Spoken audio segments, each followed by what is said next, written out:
चलिए दोस्तों, आज की इस वीडियो में हम लोग संधि के बारे में पढ़ेंगे और संधि से संबंधित जो भी एग्जाम में क्वेश्चन करी जाते हैं उन सारी बातों को बेटर से समझेंगे। और मैं गारंटी ठोकता हूं कि इतने कम समय में मैं आपको सारे संधि के मतलब प्रकार और संधि के जो विस्तार की जानकारी है एकदम सिंपल सा समझा दूंगा, जो आपके दिमाग में बैठ जाएगा। बशर्ते आपको करना क्या है कि वीडियो को कहीं बीच में स्किप नहीं करना है। इसलिए स्किप नहीं करना है क्या है कि बहुत फायदेमंद होने वाला है। आप यूट्यूब पर ऐसा वीडियो ढूंढते रहिएगा, आपको एक भी वीडियो नहीं मिलेगा। इसलिए वीडियो को शुरू से अंत तक जरूर देखिएगा। देखिए वो संधि का मतलब होता क्या, देखो संधि, संधि का मतलब मिलाना। अब मिलाने का मतलब क्या, दो को मिलाना। जैसे लड़का लड़की को मिला देना, क्या होगा, मिला देना। मिलाने से जो नया शब्द बनेगा वो तो संधि हो गया ना। संधि कहते हैं, संधि कर दीजिए। संधि मान लो इसका संधि करना, इसको मिला दिए, संधि हो गया भाई। संधि मींस होता है जोड़ना। एक बात याद रखना, क्या होता है, जोड़ना। संधि मींस क्या होता है, जोड़ना। तो जोड़ना यहाँ पर क्या आता है, यहाँ वर्णों को जोड़ना है। वर्ण का मतलब सोचते हैं ना, क ख ग से लेके य तक अ ककार है, ये सब क्या, ककारा नहीं अ तक, ये सब वर्ण है, ठीक है ना, वर्ण है। तो वर्णों को क्या करना है, जोड़ना है। तो वर्णों के जोड़ने से जो शब्द बनेगा, जो विकार उत्पन्न होगा, उसे हम लोग क्या कहते हैं, संधि कहते हैं। याद रखिएगा। तो दो वर्णों के मेल से जो विकार पैदा होता है, जो नया परिवर्तन शब्द बनता है, उसे हम लोग क्या कहते हैं, संधि। सिंपल सा भाषा में आपको याद रखना है कि संधि का मतलब होता है जोड़ना। आपसे एग्जाम में ये नहीं पूछेगा कि संधि किसे कहते हैं, आपसे उससे संबंधित क्वेश्चन पूछेगा कि बताइए दिवाले कौन सा संधि है। ऐसे क्वेश्चन कर सकता है आपको। तो याद रखने वाली बात है, जब दो वर्ण मिलेंगे, वर्ण में स्वर व्यंजन कुछ मिल सकता है, तो दो वर्णों के मेल से जो नया विकार उत्पन्न होता है उसे हम लोग संधि कहते हैं। सिंपल से भाषा में संधि का मतलब ज्वाइंट होता है, मतलब जोड़ना होता है, मिलाना होता है। याद रखिएगा। अब देखो संधि तीन प्रकार के होते हैं, स्वर संधि, व्यंजन संधि और विसर्ग संधि। ये संधि तीन प्रकार के होते हैं। आज की इस वीडियो में हम लोग सिर्फ स्वर संधि के बारे में जानेंगे, अगले वीडियो में व्यंजन संधि के बारे में, और तीसरे वीडियो में हम लोग विसर्ग संधि के बारे में जानेंगे। क्योंकि तीनों जो पॉइंट है ना, बहुत इंपॉर्टेंट है। आप कई तरह के एग्जाम में इससे संबंधित बहुत ज्यादा क्वेश्चन करते हैं। अब बच्चे को ये सब बातों नहीं समझ में आता है। चलिए हम लोग देखते हैं। देखो स्वर संधि का मतलब क्या होता है, स्वर का मतलब जहां दो स्वर आपस में मिले, जैसे अ मिल गया, आ मिल गया, सिर्फ स्वर ही मिलने चाहिए। अ से लेकर अ तक ये सब क्या होता है, स्वर होता है। तो जब दो गो स्वर मिलेंगे तो क्या बनेगा, स्वर संधि हो जाएगा। तो दो स्वरों के मेल से बना आपका जो नया परिवर्तन, जो भी विकार उत्पन्न होता है उसे हम लोग स्वर संधि कहते हैं। स्वर संधि का मतलब क्या हो गया कि दो स्वर को आपस में मिलाना, जैसे अ प्लस अ, ठीक है ना। संधि में जैसे बता रहा था, अ प्लस अ बराबर आ, अ प्लस आधा क बराबर पूरा क आपका बन जाएगा। तो ये संधि हो गया, दो क्या वर्ण को मिला रहे हैं। यहाँ भी स्वर संधि का मतलब क्या होता है कि दो वर्ण को, वर्ण में स्वर होने चाहिए, दो स्वर को मिलाएंगे तो आपका वो स्वर संधि हो जाएगा, ठीक है। अब यह बात करते हैं। देखो स्वर संधि जौन होता है वो पांच प्रकार के होते हैं। कितने, स्वर संधि। स्वर संधि कहते हैं किसे, मालूम चल गया। स्वर संधि का मतलब ऐसा संधि, ऐसा ज्वाइंट जिसमें दोनों स्वर हो। जैसे लड़का को लड़का से मिला दीजिए, लड़की को लड़की से मिला दीजिए। ये क्या हो रहा है, स्वर हो रहा है, क्योंकि सेम चीजें मिल रही है। सेम का मतलब ये नहीं हुआ कि क को क से मिला दिए, ख को ख से मिला दिए, नहीं हुआ। ये क और ख आपका व्यंजन है, स्वर नहीं है। स्वर में सिर्फ आपको अ आ ई सब मिलाना है। तो स्वर को स्वर से मिलाएंगे तो वो आपका बनेगा स्वर संधि। स्वर संधि पांच प्रकार के होते हैं, दीर्घ संधि, गुण संधि, वृद्धि संधि, यन संधि, आयादी संधि। ये पांच तरह के क्या होते हैं, स्वर संधि होते हैं। यानी स्वर संधि के पांच प्रकार होते हैं। इन्हीं पांचों प्रकार को हम लोग समझ लेंगे ना, एग्जाम का एक भी क्वेश्चन मिस नहीं होने वाला, ये मेरे गारंटी है। और सिंपल तरीके से मैं आपको समझाऊंगा जो आपके दिमाग में बैठ जाएगा। देखिए स्वर पहले का देखते हैं हम लोग दीर्घ संधि। दीर्घ का मतलब याद रखिए, दीर्घ का मतलब लंबा, कितना, दीर्घ आयु, दीर्घ आयु कहते हैं ना, दीर्घायु भव मतलब का लंबा एकदम, मतलब तुम्हारा आयु लंबा जाए, ऐसे ही ना होता है। दीर्घ का मतलब बड़ी मात्रा वाला, तो बड़ी मात्रा वाला होता है आ, बड़ी ई, छोटा बड़ा उ, ये सब क्या होता है, बड़ी मात्रा वाला होता है।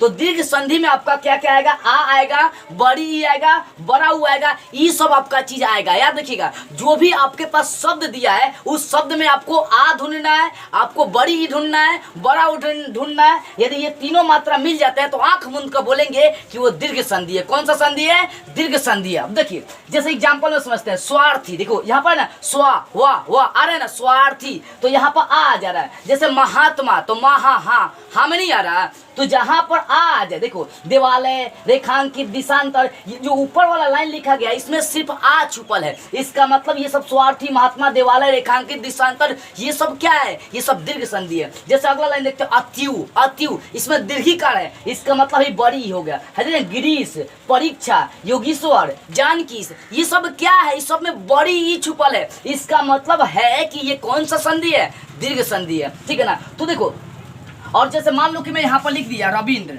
रविंद्र। अब मैं पूछूंगा बुआ ये क्या दीर्घ संधि है? नहीं, ये दीर्घ संधि नहीं होगा। इसलिए नहीं होगा क्योंकि यहाँ पर हर्षिकार ये छोटी ही हो गया। अब बड़ी का मतलब दीर्घिकार होता है। तो याद रखिएगा आपको आ मिलनी चाहिए। तो पहले का लाइन में आ वाला शब्द हो गया, दूसरा का लाइन में बड़ी है, तीसरा का लाइन में भानुद है। देखिए इसमें क्या है, दीर्घिकार है।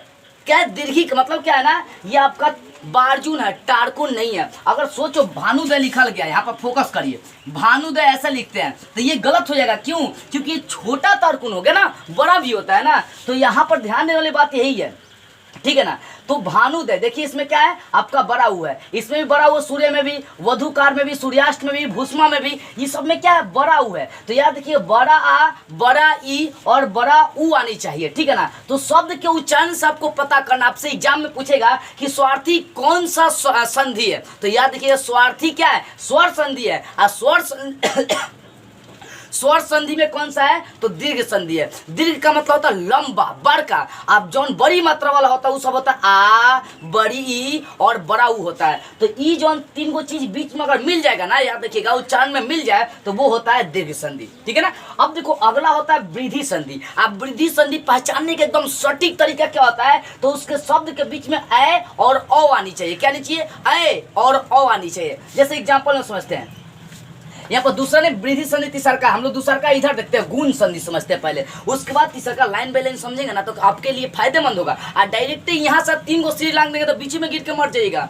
अब फोकस करिए, आप हम लोग पहले देखते हैं गुण संधि। देखो गुण संधि को पहचानने का तरीका, जो भी आपके पास शब्द है उसके उच्चारण में ए ओ और आनी चाहिए। क्या आनी चाहिए, ए ओ और। क्या आनी चाहिए, ए ओ और। यदि ये तीनों शब्द उच्चारण में आता है ना, ये तीनों वर्ण उच्चारण में आता है तो आंख मूंद कर बोलेंगे कि वो गुण संधि है। कौन सा संधि है, गुण संधि। जैसे एग्जांपल में समझिए, नरेंद्र, हाई जोन ए आ रहा है ये आपका ये वाला है। देखिए यहाँ पर नरेंद्र, सुरेंद्र, राकेश, सत्येंद्र, महेंद्र, नरेश, इसमें देखिए एकले आ रहा है ना। एकले का मतलब हो गया ए। क्या हो गया, ए। क्या हो गया, ए। तो एकले आने का मतलब दर्शा दे रहा है कि वो कौन सा संधि होगा, गुण संधि। यह देखिए गुण संधि पहचानने का तीन ही तरीका है। उच्चारण में आपको आनी चाहिए ए ओ और आनी चाहिए।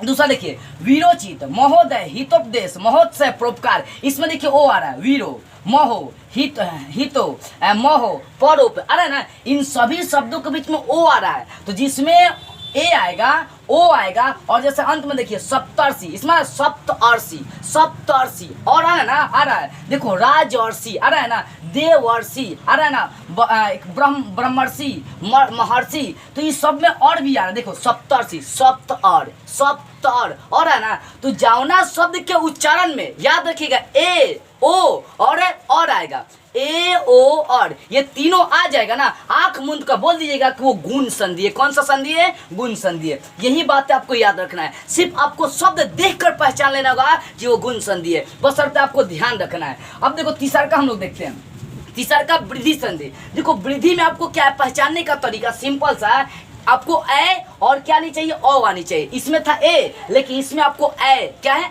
ए और ओ आनी चाहिए, मतलब डबल एक ले आनी चाहिए आपको ना। ध्यान दो, जैसे एक का एक है, लोकेशना, वैधव, रमेश्वर, सदैव, लहेज। देखिए इसमें क्या डबल एक ले ना, तो इसका मतलब ए हो गया। क्या, ए नहीं ए। ये सब में क्या डबल एक ले का मतलब क्या होगा, सब में देखिए पढ़ लेना। इसका मतलब यह वृद्धि संधि होगा। वृद्धि संधि का मतलब एगो के जगह पर दू गो हो गया ना, एगो एकले के जगह पर दू गो एकले कर देंगे तो उस सब आपका वृद्धि हो जाएगा। और भी लगाएंगे, देखिए जैसे महोज, प्रमोद, महोदार्य, दथोष्ट, तो इसमें और लगा है, देख रहे ना बीच में। तो जिस शब्द के उच्चारण में आपका ए और ओ आएगा, आंख मूंद कर बोल देंगे कि वो वृद्धि संधि है। जैसे मैं आपसे पूछूं एक एक कौन सा संधि है, तो वृद्धि संधि। महोदार्य कौन सा संधि है, वृद्धि संधि। आंख मूंद कर बोल देना बस। अब देखिए चौथा यन संधि होता है। कौन सा, यन संधि। अब यन संधि में आपको क्या है, आपको उसके अक्षर में, मतलब जो भी आपके पास शब्द है उसके उच्चारण में आपको य, र और वो आनी चाहिए। और ये छोड़िए, ये भी नहीं समझ में आता है तो कोई यदि आपको ऐसा शब्द मिले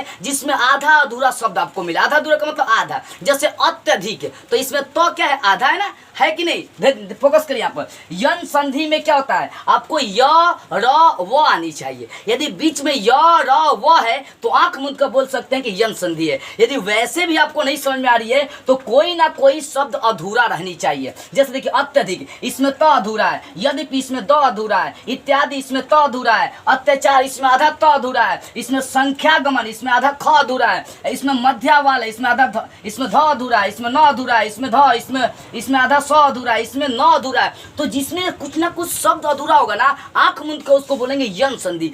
यन संधि बहुत बच्चा का नहीं समझ में आता है, इसलिए फोकस करिए, एकदम आधा अधूरा शब्द होना चाहिए। या वो भी नहीं समझ में आया तो य र वो आनी चाहिए। देखो जैसे अत्यधिक य आ रहा है, इसमें भी आपका क्या है, य आ रहा है, इसमें भी य आ रहा है, इसमें भी य आ रहा है, इसमें भी य आ रहा है। देखिए मध्या वाले इसमें भी य, इसमें भी इसमें आपका वो आ रहा है, इसमें वो आ रहा है, इसमें वो आ रहा है, इसमें आ रहा है। तो जिसमें य वो र ये तीन चीजें आ गया ना बीच में, समझिए कि उभी क्या है, तो उभी आपका यन संधि है। और उभी नहीं समझ में आया तो बोले जिसमें आधा अधूरा शब्द होगा ना वो क्या होगा, वो क्या होगा कि यन संधि होगा। तो यन संधि पहचानने के एकदम सिंपल सा तरीका है कि य र व है और नहीं तो आधा अधूरा शब्द है, बस। ठीक है ना, समझ में आ गई होगी। अब पांचवा देखिए, पांचवा होता है अयादी संधि। क्या होता है अयादी संधि। अब देखो अयादी संधि पहचानने का सिंपल सा तरीका क्या है बुआ, तो वो है अय औ और क्या है अवि।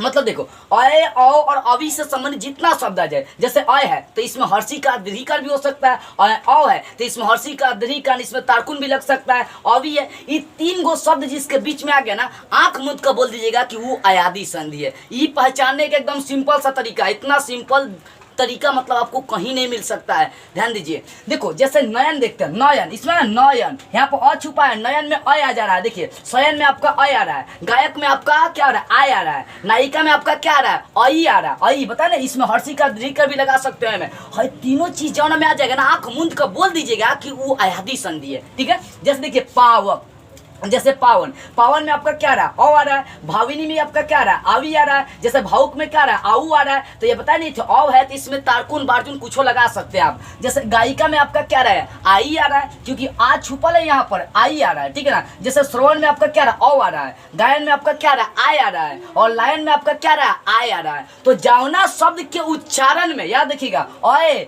आओ अय औ और अवि आएगा, आंख मूंद कर बोलेंगे कि वो अयादी संधि है। तो सिंपल एकदम देखें, समझ में आ गई ना संधि एकदम कितना सिंपल है। बच्चे को हार्ड लगता है कि समझ में नहीं आता, अरे ध्यान से पढ़ेंगे ना तो एकदम सिंपल हो जाएगा। आई को हट के अलग से ट्रिक नहीं बनाया गया, ये आपके किताब का ही तरीका है, बशर्ते मैंने उसको अंदर से निचोड़ डाला। एक बार और फोकस करिए।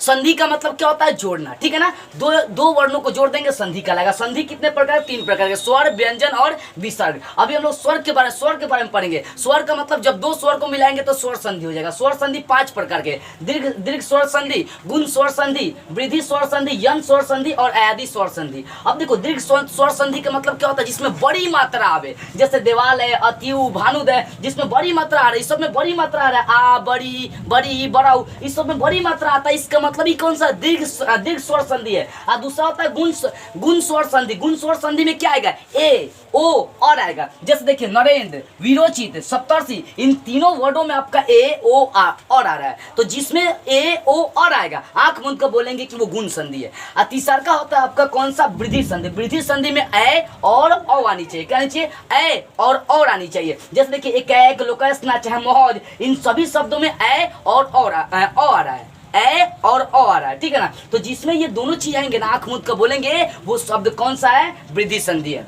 अब देखो यहाँ पर चौथा देखते हैं यन संधि। तो यन संधि के बीच में य र वो आनी चाहिए, नहीं तो कोई ना कोई अधूरा शब्द आनी चाहिए। जैसे अत्यधिक है, मध्या वाले, अन्वय, मध्या वाले, स्वागतम, ये सब क्या है, तो ये सब यन संधि है। क्या है कि इसके बीच में कौन ना कौन अधूरा शब्द है और साथ में य र वो भी है। ठीक है ना। आगे देखिए पांचवा होता है अयादी संधि। अयादी संधि पहचानने का तरीका हो गया, अय आनी चाहिए, औ आनी चाहिए, अवि आनी चाहिए। तो ऐसा जब शब्द है ना, बता भी देते, अय का मतलब इसमें हर्षी का दीर्घिकार लग सकता है, और औ का मतलब इसमें तारकुन बार्जुन हर्षिकार दीर्घिकार सब लग सकता है। देखिएगा जैसे नयन, शयन, गायक, इस सब में क्या छुपा, अय, औ, अई सब छुपल है। तो जावना शब्द में आपको ये सब मिलेगा ना, आंख मूंद कर बोलेगा वो अयादी संधि है। तो इस तरह से आपको समझ में आ गया होगा कि अयादी संधि कैसे मतलब पहचान सकते हैं और संधि भी कैसे पहचान सकते हैं। ये सारी बातें आपको बेटर से समझ में आ गई होगी। तो बस आज के इस वीडियो में इतना ही। अगले वीडियो में हम लोग व्यंजन संधि को स्टार्ट करते हुए फिर मिलेंगे।